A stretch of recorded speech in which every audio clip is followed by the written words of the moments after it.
Welcome to everyone watching this online. My name is Justin Bischof. I'm the current chair of the Alumni Council here at Manhattan School of Music. And this is the beginning of my project called MSM Over 80 Conversations. The goal of our project is to meet and interact and learn from incredible people who made MSM an important part of their life for so many years. And I'm thrilled today to introduce Dianne Flagello, who has an amazing history with our school. Primarily, she was the director of the Prep Division for 25 years. And so I wanted to talk with Dianne today, just learn some of the stories and what your experiences were like here at Manhattan School. Well, Justin, you're calling this over 80. I've got 10 years. I have 10 years on that date.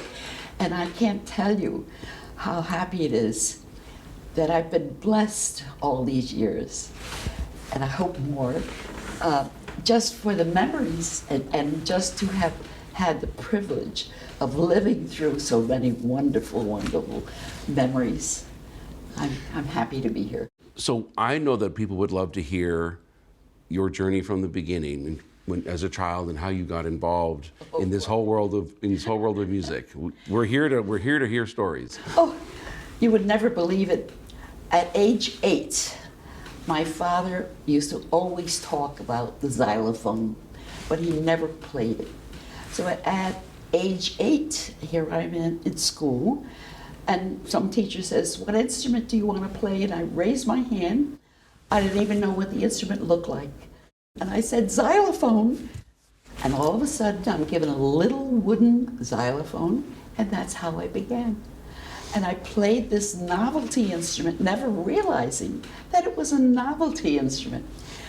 Of course, when I got to Manhattan School, I realized this was a novelty instrument. I played the marimba, I was a percussionist, and when I auditioned here, I auditioned as a percussionist, and it was rare in those days to have a female percussionist. So you auditioned here and then you were accepted? Right. Actually, I went on to study the instrument, and then I studied piano, oddly enough, with Ludmila Ulela's mother, who was living in Stanford. I had no idea what was happening. I didn't even know Manhattan School existed. But I wanted to be a percussion. I was a marimbist. I was not a pianist, but I was studying piano. And when I was ready to graduate high school, she says, "Why don't you go to Manhattan School of Music?" Okay, so I went to my advisor in high school and I said, "I want to go to Manhattan School of Music." Oh, she researched, she said, "You cannot go there. You need 4 years Latin." But of course, she didn't know where Manhattan School I said, "I have 3 years of Spanish, but no Latin." But she was looking at another Manhattan school, Manhattanville. So then I called Ludmila. I said, "But they're saying I can't come." She says, "No," she literally helped me through. So I got here, and when I auditioned, I was accepted. And what year was that? That was in 1949. Do the arithmetic. Which is why we're here. That was the old school on 105th Street. Oh, was that wonderful. I'm in this room now looking at the picture of Janet Skank. And she was who I met when I came in. I was so happy to be accepted because at that time, percussionists were not considered musicians. So it was a challenge almost for me. And I assume there weren't very many women. Of course, absolutely. But I was so happy to be here. This is when my love for Manhattan School began. We were small, in the small building, and it was very, very intimate. I don't think we were more than maybe 250, 300 students. We knew each other. We were together with each other. It was the beginning of my romance with Manhattan School. So you received your undergrad, and then what was your next step in that journey? Well, when I was about ready to graduate is when Manhattan School had hired Dr. Raymond Lemure as the head of the music ed department. They started a whole new and he started the music ed department here at Manhattan School. And that's when I went into that. I went into music education. And I'll never forget when I graduated, the city of New York was not giving licenses to teachers who were percussion majors. Raymond Lemure used me as his guinea pig. He had me audition, I'll never forget it. I played marimba and timpani, and I learned as many Bach partitas on the marimba as possible. I wanted to show this panel that I was as much of a musician as all these pianists and violinists. And I'll never forget that panel looking at me dead-faced and how I cried afterwards. Oh. But I'm happy to say that that audition allowed percussionists to teach in Manhattan School. And I must say, during those years, and I'm talking about the 50s now, during those years, because of Ray Lemure's position here at Manhattan School, every school in New York City had, in their elementary schools, junior high at the time, and certainly high schools, had vocal music teachers, instrumental music teachers, many from Manhattan School of Music. It was our year. I've known that Manhattan School has always been trailblazing and been such an important part of the musical community, but I didn't know that we were one of the leaders of music education in the 50s. You know what happened? Sputnik happened. Sputnik happened in the late 50s or middle 50s, whenever it was, I think 56, 57. All of a sudden, our government, we were embarrassed. I mean, the Russians are getting ahead of us. How can we do this? So what they did, it was a national effort on everyone to bring more science and more math into the school system. And in doing that, what did they do? They eliminated the arts. Not totally, but little by little. Unfortunately, little by little, we came out technically way ahead of the Russians, but certainly our music, unfortunately, the whole music ed department was finally phased out of Manhattan School, which was very unfortunate. As a result of a national movement to get into as a result the Cold of War, basically. The schools not needing music teachers anymore. It was really not a good period for us. That was the 50s going into the 60s. And were you teaching in schools at that time? At the time, I was teaching in the public schools in the Bronx. I had classes that would come in, and I would tell them in the Bronx, I said, kids, we're all going to play the violin. And I would have some of my tough Bronx boys saying, not me, teach, not me. And I would go and I said, let me see those muscles. You can't even, can you hold this violin like this? Those muscles will. I want you to know that I was able to attract them somehow. That at one point, my whole basketball team, I wanted them to go up there with a violin case in their hand. It was wonderful. Wow, and this was in high school? It was junior high. Junior high. And I taught for 20 years at the junior high school in the Bronx and loved every minute of it. And that was an example of a school that did keep right. the music education and had someone That's like you. right. We were at the height of our teaching in the public schools in New York City. It was wonderful. Did they perform in ensembles, or was it individual? I had an orchestra. Oh, no, we had all classes, all instruments. It was wonderful. The schools, we had an all-city orchestra, an all-city band. I mean, I must say, the 60s, we had really, really, through all these teachers in the schools, had built up the music education in New York City. And it was at that point, in 1975, oh, by the way, while I was teaching 5 days a week in the public school in the Bronx, I was teaching 1 day a week at Manhattan School in the preparatory division in the other building.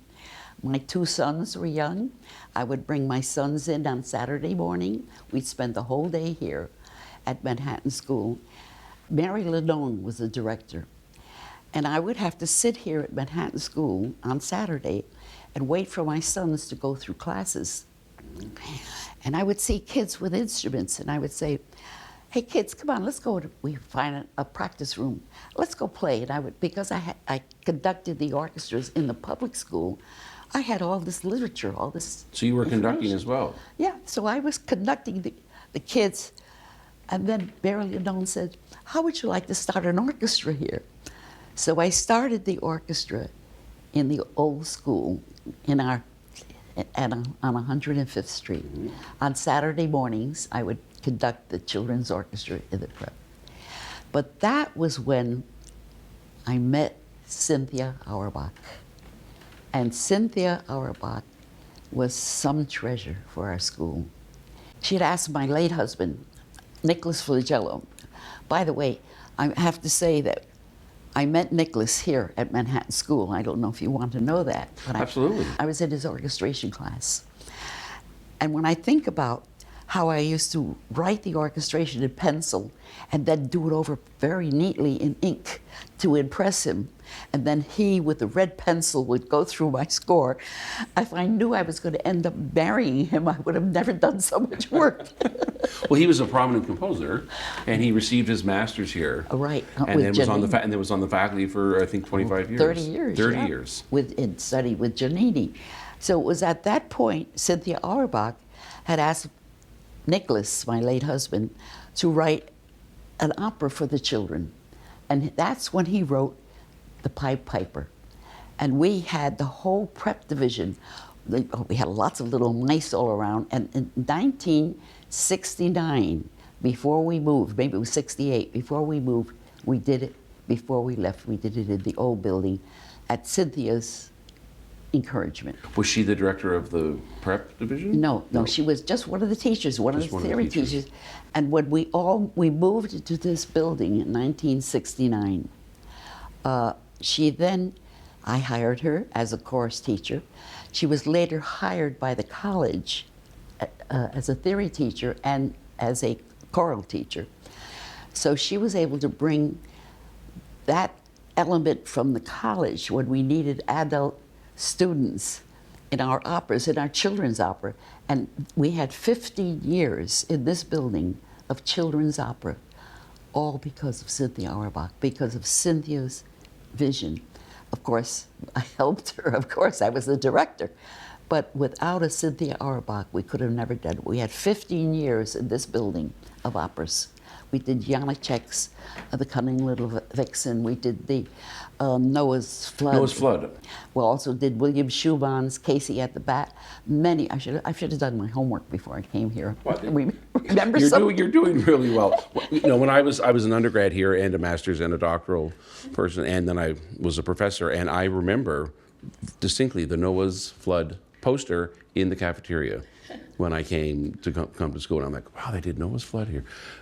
Can you talk a little more about what the move was like, the change between the old building and coming here, other than just size? I mean, you've alluded to it, but it's an area I've always wanted to know more about. Yeah, it was exciting, and yet it was, I won't say disappointing, but I came with the move, and because I was still teaching in the preparatory division, I was still conducting the children's orchestra, I was so thrilled to be here. However, as the years went on, my colleagues that were in the old school somehow could not feel comfortable in this setup. Change can do that, right? Some people embrace it more than others. Yeah. For our folks at home, as it were, this used to be Juilliard. And so when Manhattan made the move from 105th Street, we took over the old Juilliard building, and then they went to Lincoln Center. Well, I must say, in the 25 years that I was here as a director, my challenge was always to be better than Juilliard. They were my challenge. But at one point, when we moved into this building in 69, 70, or 72, I was asked to be the director. Mary Lanone was going to retire, and I was asked by Maestro Schick, George Schick, if I would accept the position as the director. Well, I was doing very well in the junior high, and they offered me less money than what I was making in junior high, and I turned the position down. So before you knew it, they came after me, and I was still teaching here on Saturdays only. And so they raised the money that they were going to give me. Oh my God, they really want me. And I'm crying.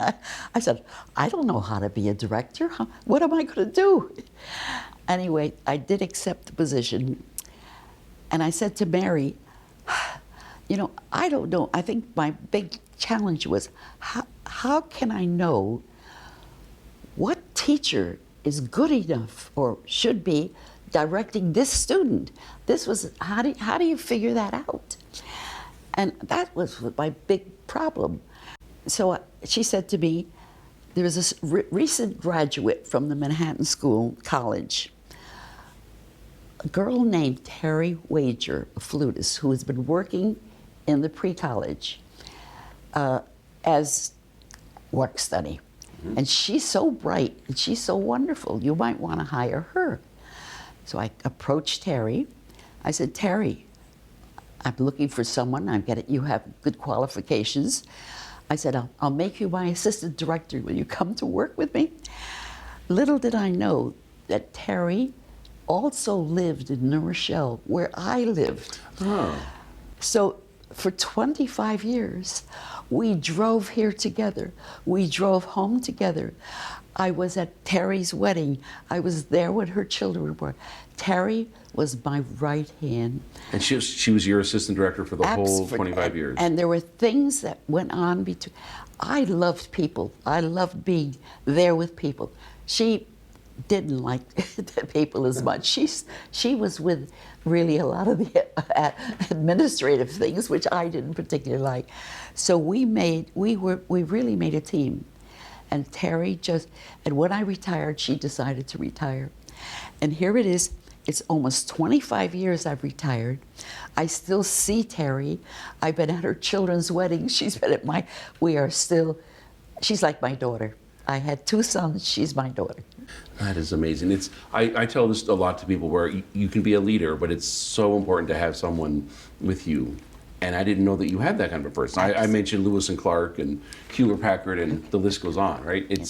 That's really inspiring. And you had such a good sense to hire her at that time. Yeah, she had. It was really. I'm so happy. You must have had a feeling about her. Yeah, though it's really, and this relationship is still going on.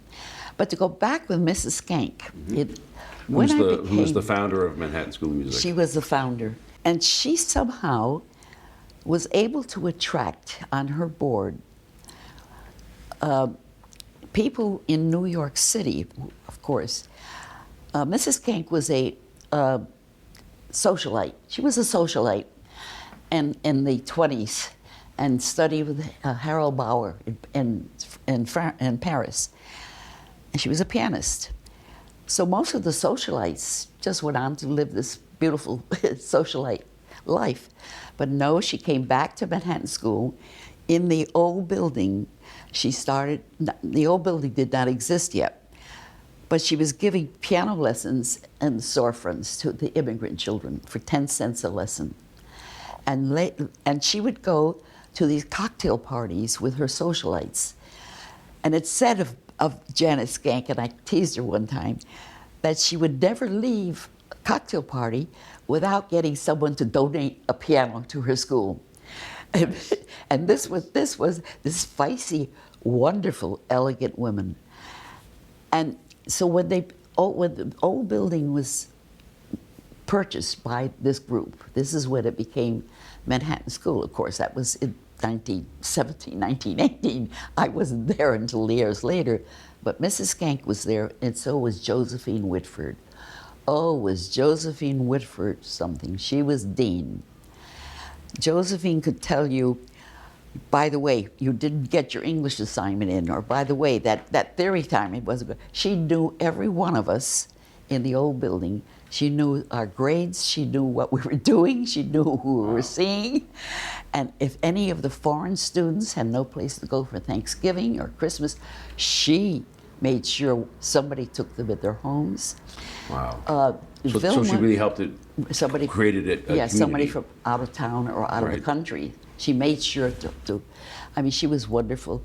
And I remember Vilma Georgiou was one of the first people to go to the Metropolitan Opera from Manhattan School. She was Greek and had appendicitis. And she couldn't get out of the hospital because she had no money. She was one of these foreign students. Manhattan School took care of Wow, that's... I mean, there were the personal involvement with each student. I think that's what we missed when we moved into this building. Those of us who remembered the old building, because we were so small that we could afford this very personal touch. Mm-hmm. But coming into this building, those of us who remembered, those teachers who remembered, brought that same quality of nurturing. Not, there was something about it that was brought to the school.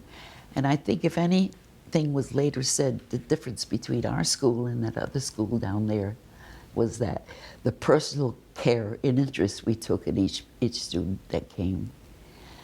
And I think that's where we really shined. Mm-hmm. Let me ask you, with the knowledge that everyone does, has been doing a good job, but the bottom line is you came in and then you spent a quarter of a century with the prep. How would you assess where it was and then sort of where you took it in the 25 years? And it's okay to sing your praises. But in a way, Janet Skank sort of established the foundation. And while I was the director in the preparatory prep, we call it prep, she would encourage the board members to come to our Saturday concerts with the kids. So I remember seeing Mrs. Smith, Mrs. Hubbard later, sitting in the audience on a Saturday morning, listening to our 7 and 8 and 10 and 12-year-old kids. It was amazing. And when we had, I remember the McDermott girls, students always needed help. When we wanted to put them in competitions out of the state, we needed airfare. Mrs. Skank would help get that money from the individual. So that coming into this building, a lot of that love was brought. I must say that when I became the director, my office was downstairs where the student lounge was. Right by the door, right? Yeah, right by the door. That's where it was when I was here, yeah. And these parents would come in on a Saturday morning, and literally they were trapped. They were trapped in this building for a whole day because they would come from all over. Mm-hmm. And they would be sitting around. And I got to know them personally. I would never stay in my office on a Saturday. I had to be out there. I had to be in every room. I had to be all around, listening to all the concerts. Never sat in the office. Parents would see me, tell me their problems in the hall. And they would say, I could get polo shirts made with prep on it. Can we do that? Well, sure. So before you knew it, I had organized a parents' association for 20 years. They would come in, with their ideas how to raise money. They would have all kinds of stands. We'd set up stands where they would be raising money. At the end of every year, they would bring me $25,000 and $30,000.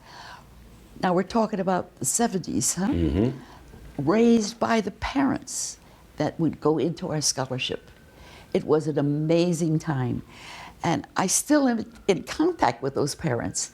When they brought me a child at 5 years old, and that child graduated 18, I mean, how could you not, feel that child is yours? Simone Ditterstein, who's gone off to make here she's coming in, 7 years old, with her parents. I mean, I was at every one of her concerts. Cynthia Arabot, Karina Kanalakis. I mean, I could go the McDermott years, half of them now at the Philharmonic. My life with this group, the 25 years, was like a whole other family. They were my extended family. And here I am, as a matter of fact, today, after this interview, I'm meeting one of the parents who had been one of the presidents of the Parents Association. I'm meeting her for lunch. She was one who started, her name is Etty Busso. Unfortunately, her son, who I knew at 5, it passed away. But when I retired at the end of my 25 years, she stood at the door downstairs and started a Dianne Flagello Scholarship Fund.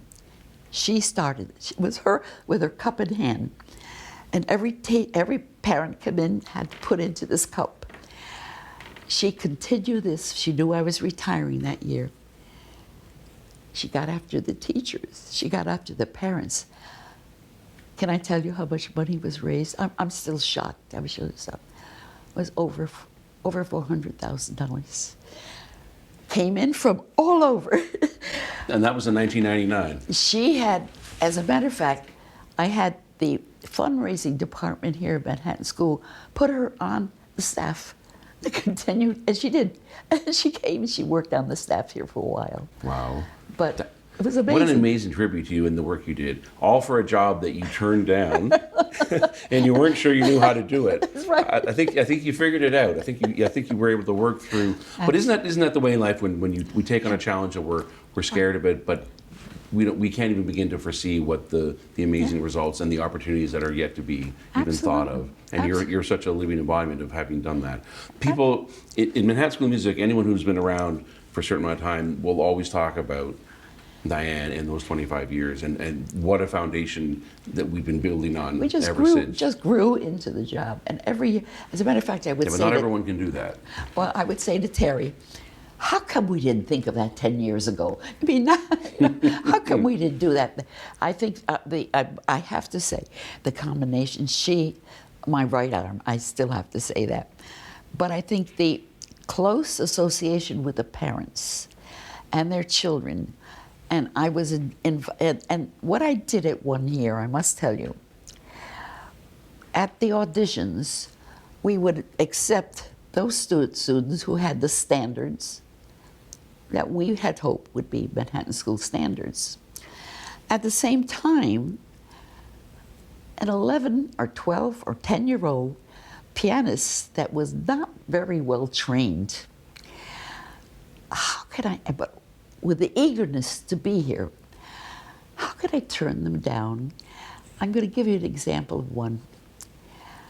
I accepted the sister. The sister was 10 years old, just beginning viola. Oh, do I need violas? She came in. Oh, yes, we're going to go with her with viola. But the boy, who was about 10 years old, 11 years old, did not have a very good piano thing. However, I did have a scholarship. I was looking for a bass player because we did not have enough bass players. And if I had someone who would play the bass, I would give them a scholarship.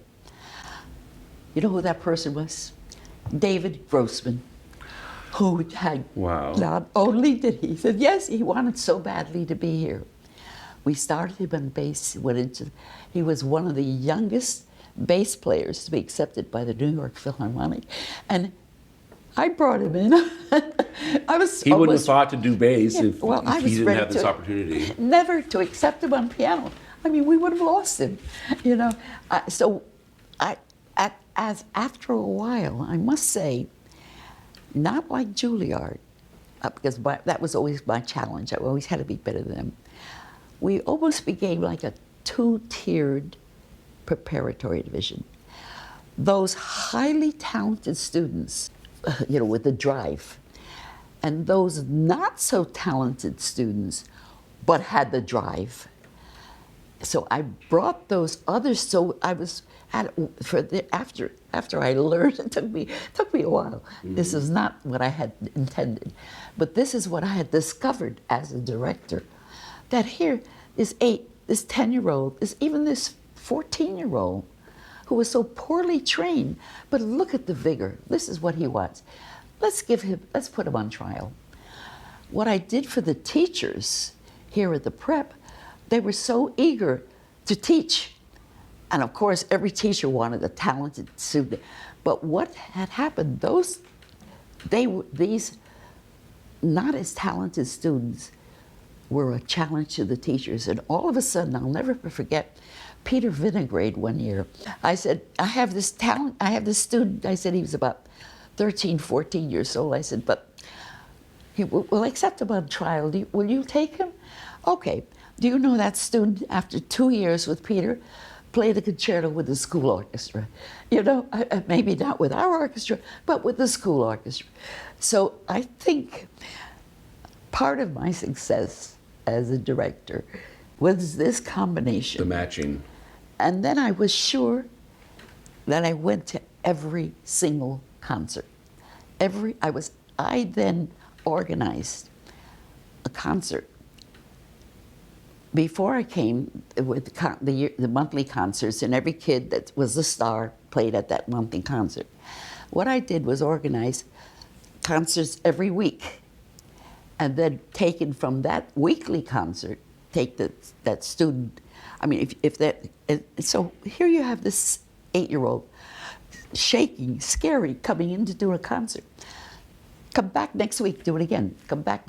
By the third time he was on that stage, he could now be at our monthly concert. And I ran those concerts. I ran the music hour. This was my job. I would take these kids on violin or whatever, and some of them would come off crying. I said, you can't, or if they went in nervous, I said, you can't be nervous. That feeling in the stomach is excitement, it's not nerves. I had to change how they felt about performing. That's excitement. Come, go out there, be excited. They come off crying. No. Go back and bow for those 3 good notes you played. I would make it so relaxing so that I feel that these students were my challenge. And I just loved every one of them. And I still am. And I have on my Facebook maybe 300-400. I can't keep up with them. The reality is that not everyone is a good teacher. So when one of the main goals, or points, I guess, of a prep division is there are lots of people teaching individually out in the world, and that's wonderful, but you can get someone really talented who just didn't have a good teacher. So what I've known so much about your time there, and you know, and since, is that the idea is to create a standard. And so there's that, so that when you have a child who another year or two would be lost because he didn't have a good teacher. And then the other part is, it's great having stars and people who are really talented, but there are all those other people who don't maybe have quite as much talent but are still driven, and that we're not excluding that. And I think that's, Manhattan School has been really good about having phenomenal stars, but also having excellent musicians that still get nurtured and can have a fulfilling life in music. And I think that's really important. And that's what I'm hearing you saying, yeah, that you instilled into the institution. Well, that's the way I felt about my teachers. When I hired a teacher, I couldn't know really. They were great artists, but are they great teachers? There's a big difference. Not everyone is. A big difference For sure. between teachers. And of course, it was like when the students kept coming back for that same teacher, or if they did not work out with that teacher, that was always very difficult with me. But I would always have a conversation with that teacher, the parent, to find out what are we going to do with this student. But for me, I would have about 500 students a year. I knew every single name, I knew every parent, and I knew every kid. And I think that was my success. It's harder when you have 1,000, but mine only met once a week. So they, as I say, they were trapped. And then I ran this concert, called it Music Hour. I then hired Miriam Gideon. I don't know, she was a composer. Mm-hmm. Miriam Gideon taught across the street at the Jewish Theological Center. And I knew she was a composer. I loved composers because my husband was a composer.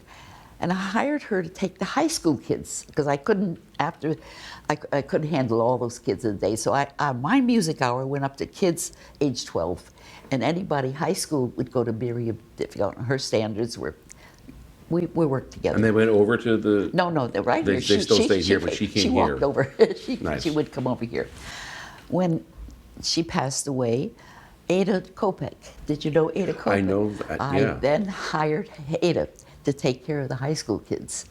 And I continued with my kids.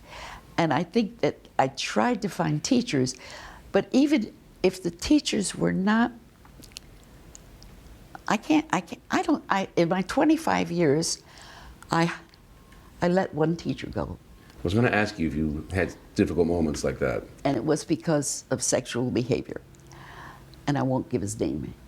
But had I known at the time, I would have called the police, but I did not, because at that time, it was not public thing. In my 25 years, I fired one teacher. And other ones, maybe they just faded away. Okay, what was the turnover rate like? I mean, it's normal for some people to come and go in their careers. We would graduate maybe 50, 60, I don't even think 100. At one point, I mean, we kept going. When I left, we had 540 students. I think now there are more. I was every single room, every single practice room, every inch of the school was, I had over 500. We were overcrowded. We had no place. I mean, I had teachers that would teach on Friday because we didn't have enough room on Saturday. And that was before 2000. You left right before the dormitory was built. That's right. And of course, then we had the school, Bank Street, was renting.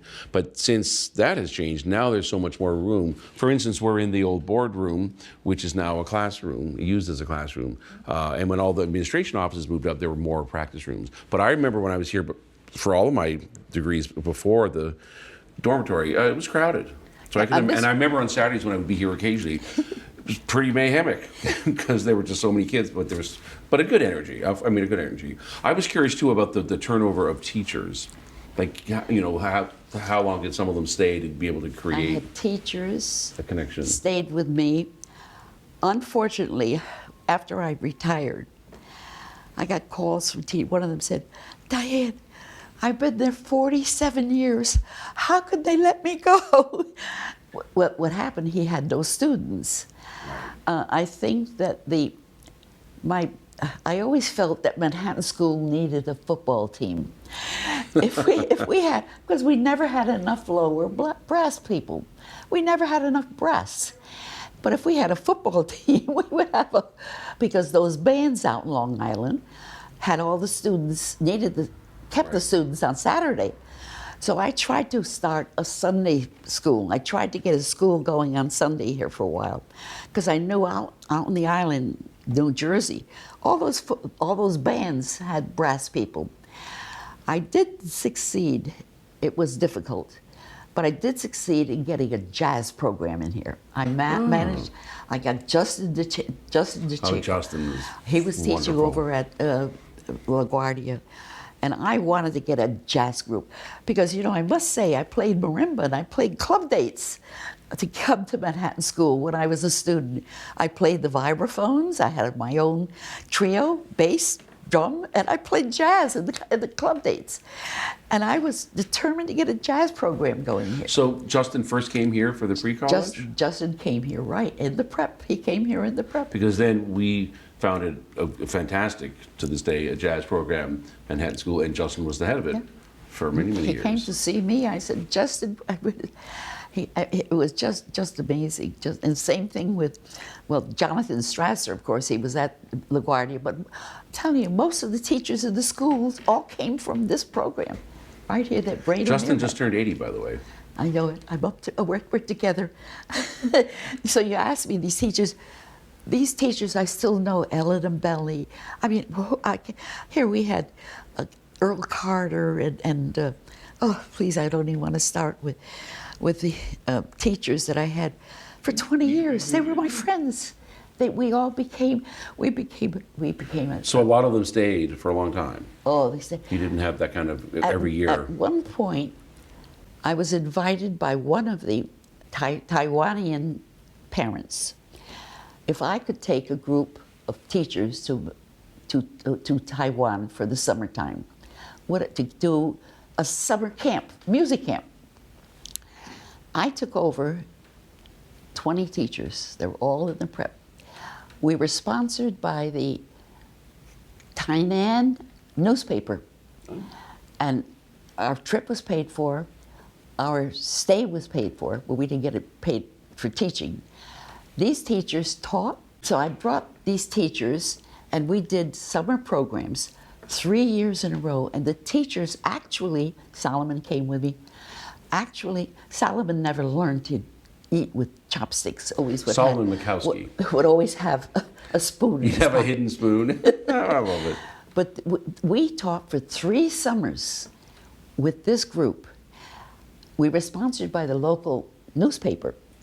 Would you believe it? After 3 years, the local newspaper had a new president, and that president only wanted to sponsor baseball. So that was the end. But 3 years in a row, and was it for a couple of weeks at a time, or a few weeks? Yeah, it was a month. We were there. Month. Almost 3 weeks. Everything paid for. In terms of the future of our profession and classical music and sort of how we move forward, I know that it's a very broad question, and I don't. There's no magical answer, but I'm just curious. You've lived for all of these years and been involved in music for all of this. How do you see it now in terms of the focus of classical music and getting people to study I it? have hope. It is growing. I started a Suzuki program when I was here. I tell you, at the time, Suzuki had not a very good name, because the Suzuki method is only as good as the teachers are. And so you can have any, but the teachers. I brought in Dorothy Rothman, who started, she herself had studied with Suzuki in Japan. She started, we brought in 3-year-olds. We started 3-year-olds. They start young, yeah. Absolutely. This was for strings? Right. We brought in 3-year-olds whose parents had to take lessons with the children. This was Dorothy's thing. I tell you another success was, I believed in my teachers. I believed if they had an idea, let's try out that idea. So Dorothy, I said, Suzuki here. Of course, what happened in America here, our teachers would take 8- and 9-year-olds and start teaching them by rote, where Suzuki says you teach rote 2-and-a-half-year-old 3. So little by little, as a matter of fact, Dorothy Rothman has a whole turn-hour school in New Jersey. I helped her start 30 years ago with a program that is phenomenal, starting in Suzuki right through. You need a whole school for this. What we did when our children got to be 7 and 8, then we put them in the regular prep, into their teacher program, where Suzuki has this program going. And if you're aware of it, it's a system. It's a great method. And actually, I invited Suzuki here one year. Oh. He came to the school. We had our children there. It was fantastic. And I invited all the teachers from New York City free to come. The place I made a mistake. I should have charged them because we could have made money. You could have made a lot of money if you just. We had Suzuki here. It was just so. The future of music, I see, it's so positive. There are pockets of musicians. And by the way, when the school gave me a doctorate, I must say I was so honored. I almost felt I didn't deserve it. But when I spoke to the graduates, I said, it's up to you to educate the young people. Take these kids by the hand, take them to concerts, take them to jazz concerts. They don't know the difference between good rock and bad rock. It's up to you. And I've seen now so much going on. I really, really feel that there is a future for class. It's not only elitist. I mean, let's not even talk about Pavarotti and what he did for opera. But when I retired, I lived in New Rochelle, and how I miss the children. Oh, how I miss the What am I going to do now? I'm retired. Well, in the basement of one of the churches in New Rochelle, there was a nun, and she had an after-school program of children, and she would charge $5 or something. And she had a system where she went into the public schools in Westchester, because the students, in order to graduate, they needed community service. So those students taking private piano lessons or private violin lessons, whatever private lessons they were taking, they'd come and teach the little kids. They'd come and teach the 6 and the 7, up to 12 years old. So I see now there were mostly Latinos in this program. And I said, sister, I'm a marimbist. You have all these kids here from Guatemala and Panama. I can teach them. She says, but I have no instruments. I said, sister, I'll get you the instruments. I got 6 of my friends buying xylophones. I started, my 8-year-old little girl who played the xylophone in school was me. I had left my instrument. For 40 years, I had not played it. I went back to that instrument now today. I have 6 students. They keep rotating. I have a whole marimba orchestra.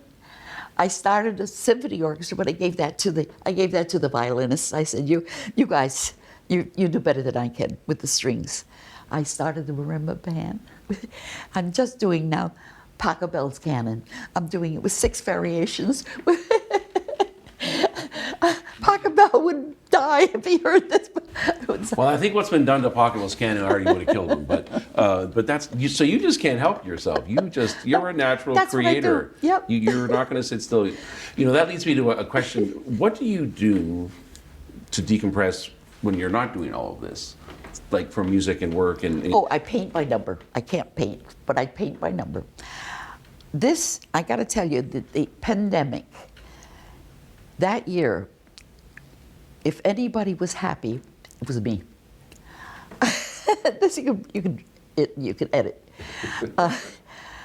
I was a mother. I was a wife. Concerts, operas, going all. I started out running. When I was born, kept on running. Come the pandemic, all of a sudden, everything stopped. My sons are married out, everybody's out. I'm living alone. My husband passed away. I can't go to school. I was so happy. I had nothing to do. I could not believe, I cannot believe this. How am I going to exist? I started my paint by number, which I can't paint, but I can do it by number. And Well, you were forced to slow down because you wouldn't have otherwise. I listened to an opera every single day. I start the opera streaming. I'm a wonderful cook, and I cook. Oh, that's a whole other story. I make my dinner at 6:30, set up my place in front of my screen. The opera's coming on at 6:30. I've already had 1 glass of wine, by the way, while I'm cooking. Now I'm on my 2nd glass of wine.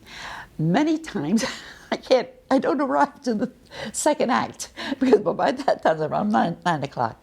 Okay, but I still finish my wine. The next day, somewhere along the day, I listen to the end of the opera, especially Wagner. Tristan, I've got to hear the end. And so I have heard an opera every day for the past, I must have 200 of them, I know. Oh my goodness. And I feel like I've been to school, to opera school. Oh boy, did I learn a lot. Have I learned a lot. So that's what I do. And I still keep, I was teaching Zoom xylophone lessons, but didn't really work out, not very well. The pandemic, of course, has been a nightmare on so many different levels.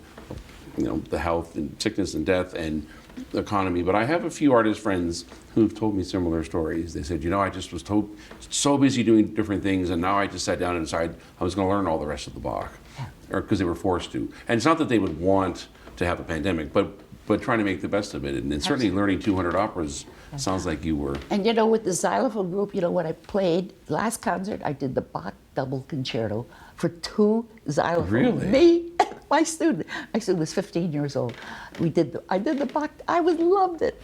But it got me practicing again. So I'm practicing. Did you record it? Is there a video?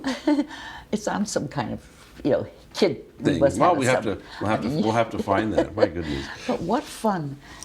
Do you have, I hate these questions. When someone asks me about a favorite, I just say nope, but I'm still going to ask. Do you have a favorite composer over the years?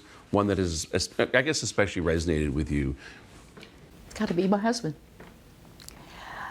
When I was married and we had this wonderful family, and he was conducting at Lincoln Center, but nobody was playing his music. And he used to write all the time, and I would hear him at 2 o'clock in the morning. Nick, why are you writing all of this? He says, I can't stop. It was during the 50s and the 60s, that whole, 12 tonal, the whole. Because he was a neo-romanticist, right? Or Yeah, neo-romantic. He would not. He was so true to his belief. He would not budge a minute, but he suffered so because nobody played his music. It was terrible. This is why I retired from Manhattan School. Nick died, 1994, but we were separated for a long period of time because he had to find himself. It was just so terrible for him. We went back together in his last 8 years, but he was a total vegetable. He then had Alzheimer's, very bad. And here he had left 20 cartons of music. What am I going to do with this music? Now, did you know Walter Simmons at all? We didn't. Walter Simmons graduated. Walter Simmons found Nick Flagello on the radio when he was 17 or 18. He heard his music. He came to Manhattan School purposely to study with him and became part of his thing. When Nick died, Walter Simmons came to me and he says, "What are you going to do with all this stuff?" I said, "I have no idea." He says, "Dianne, you've got to publish it," because at that time the publishers were all, he says, "You've got to publish it." I said, "Oh, Walter, I don't know anything about publishing." He says, "Let's start it." We started a publishing company. And then he says, "Now you should record this." Well, Nick didn't write trios. He didn't write small things. He wrote only for large orchestras. Where do you find these large orchestras? You find them in Prague, you find them in Moscow, you find them in Slovakia, Kiev, twice. I've been twice to Kiev. Because you could hire an orchestra for $50 a musician. In Slovakia, it was almost like $50 a day. We could hire, Nick only wrote for huge orchestras. He 4 concertos, all kinds of. I'll never forget Elmar Olivieri. You know, Elmar had just won the what was it, the Tchaikovsky competition, and was in Europe at the time. Fortunately, I had this big house in Westchester. I sold it. I said to my sons, that's why they're not going to see any money. I said, "Sons, what do you say? We record every piece of music your father wrote." And I did. Is that Melos music? Melos music. I was going to. I recorded over, well, we have 10 recordings. Cost me at least $250,000. It was enormous. But I have this lust for traveling too, so as a matter of fact, last year, a group in Budapest, the Budapest Chamber Orchestra, who knows, wanted to do one of Nick's pieces, and wrote to me as the publishers, how much did I want for it? Well, you have to stay with it. It was $600. They sent me $600 for the rental of the music. I went there, it cost me $2,000. so some business, that's not my, well, music, to say the yeah, least. exactly. To say the least. So my favorite composer is Nicholas. Were all those recordings done in Eastern Europe? All in Europe. I have And 10. where can we get them now? How can we? I sell them, and they're on Amazon. All his recordings are Amazon. I got a royalty check of $10 the other day. I was so happy. But as I say, but yes, on Amazon you could order all the CDs. And this is what I do. So I have a publishing company, my marimbas, my cooking. What path could you have envisioned that wasn't music, if you had one, if you had taken a completely different path? Probably I would have gone into digging. I love archaeology. I mean, I think I am just so fascinated. I have those magazines, and I did send one of my sons on when we were, my husband Nick had the Festival of Amalfi Festival on the Amalfi Coast for 4 years, and our our home was on top of a Roman villa where we would go down with our spoon and try to pick up some, See if you could get some. see if we can dig up some tiles or something. Archaeology was really something that I Really hold interesting. close to my. I probably would have, I don't know. I mean, music was always it. I never had another. But that's such a definitive answer. A lot of times people have a But they later just say on- music, and I can't think of anything Yeah, else. I But can't think of any other thing. As a matter of fact, when I see some of my musician friends, because I went through it with my husband, who become, I don't want to say unhappy, maybe depressed by their particular situation. And my community of friends are, look at that one, look at this one. I said, they're artists. They are allowed to be that way. They have a different soul. There's something that our artist has. My son, my younger son, who is in marketing, I keep telling him, "What do you do?" He says, "Ma, we gotta sell things people don't want." He comes to me, he says, "Ma, I see presidents of corporations. I see learned people. Ma, they've never been to an opera. They've never been to a concert. And Ma, they're happy." I can't envision it, but it's true. neither can I. That's true. Neither can I. And So this last question I'm stealing from James Lipton from the Actor Studio.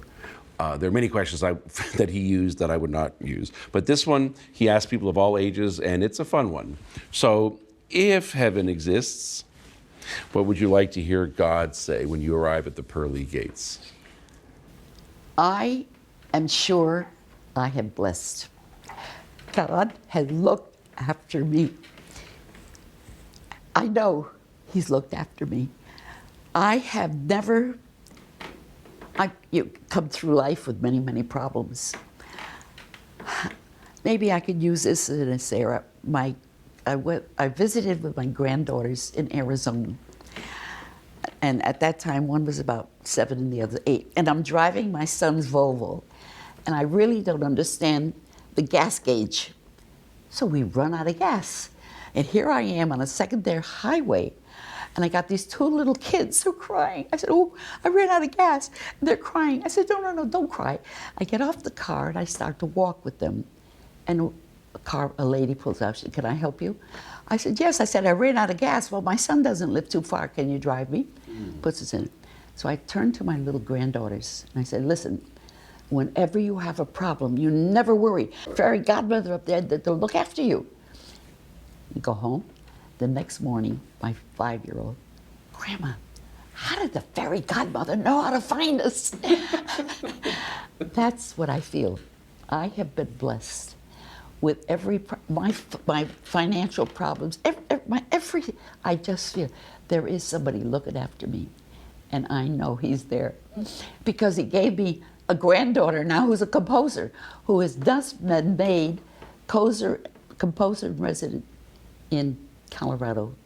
Colorado. Oh, you mean hang on. Sorry, you mean Aspen. Aspen. Sorry, I was thinking about a composing. Yeah, She Aspen. has just been made composer in resident, For and she's 26 years old. She just had her opera performed in Boston. Would Nick love that? She's had her opera performed in Boston at 26. And wouldn't her grandfather love that? I tell you. But it's there. She was born the same year he died, so I think the things have They worked out. interconnect. Wow. Things that worked out. Okay. So you have a story about Solomon Mikowski. I learned from my teachers, especially Solomon Mikowski. We met in 1969 when he came in as a teacher in the Preparatory Division. He would come in and tell me everything I was doing wrong, or everything I shouldn't do this way, or everything I should do this way, or even once in a while I'd even get a compliment from him. But I admired him so. I admired his works, and I listened to him when he talked to me. I have to say that he has been one of the highlights of my life. I loved him. If I was not married, Solomon would have been my guy. The different path, as we talked about. for folks, you'll be able to see on this same YouTube page my interview with Solomon, so check it out. Thanks so much for joining us for this interview with Dianne Flagello. We hope you really enjoyed it. Have a great day.